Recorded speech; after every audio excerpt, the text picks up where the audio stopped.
Hi friends, జానది స్కూల్లో dance ఉందంటే వచ్చేసాను. మరుసటి రోజు గుడికి వెళ్దామంటే బట్టలు తీసుకురాలేదని మా నాన్న తీసుకొని ఇస్తున్నాడు.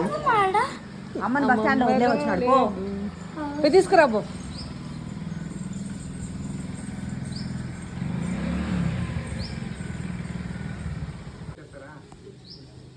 రెడీ అయిపోయి నేను జాను మా నాన్న బండిలో వెళ్ళిపోయాం బస్ స్టాండ్కి.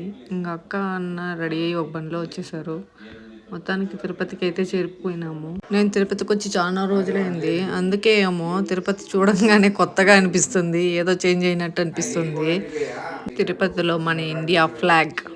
మొత్తానికి కాళశ్రీలో రీచ్ అయిపోయాం. అయితే తీసుకున్నాము, ఇంకా దగ్గరే ఉంటుంది కదా నడిచి వెళ్ళిపోదామని నడుచుకుంటూ వస్తున్నాం. పాపం మా జాను వల్ల కాలే బ్యాగ్ నెత్తిన పెట్టుకుని వస్తుంది. మొత్తానికి పడి చెడి అయితే కైలాస సాధానికి వచ్చి చేరిపోయాము. చూస్తుంటే భయం వేస్తుంది, ఏదో హాస్టల్కి వెళ్తున్న ఫీలింగ్ అయితే కలుగుతుంది. మొత్తానికి అయితే లోపల వెళ్ళి చూసాము, చాలా బాగుంది. మన ఇంటి ఫీలింగ్ అయితే వస్తుంది వెళ్తే.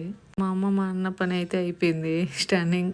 బ్యాడ్ లక్ రూమ్కి వచ్చాము, కానీ రూమ్లో పవర్ సప్లై అయితే అవ్వలేదు, మళ్ళీ రూమ్ మార్చి ఇచ్చారు.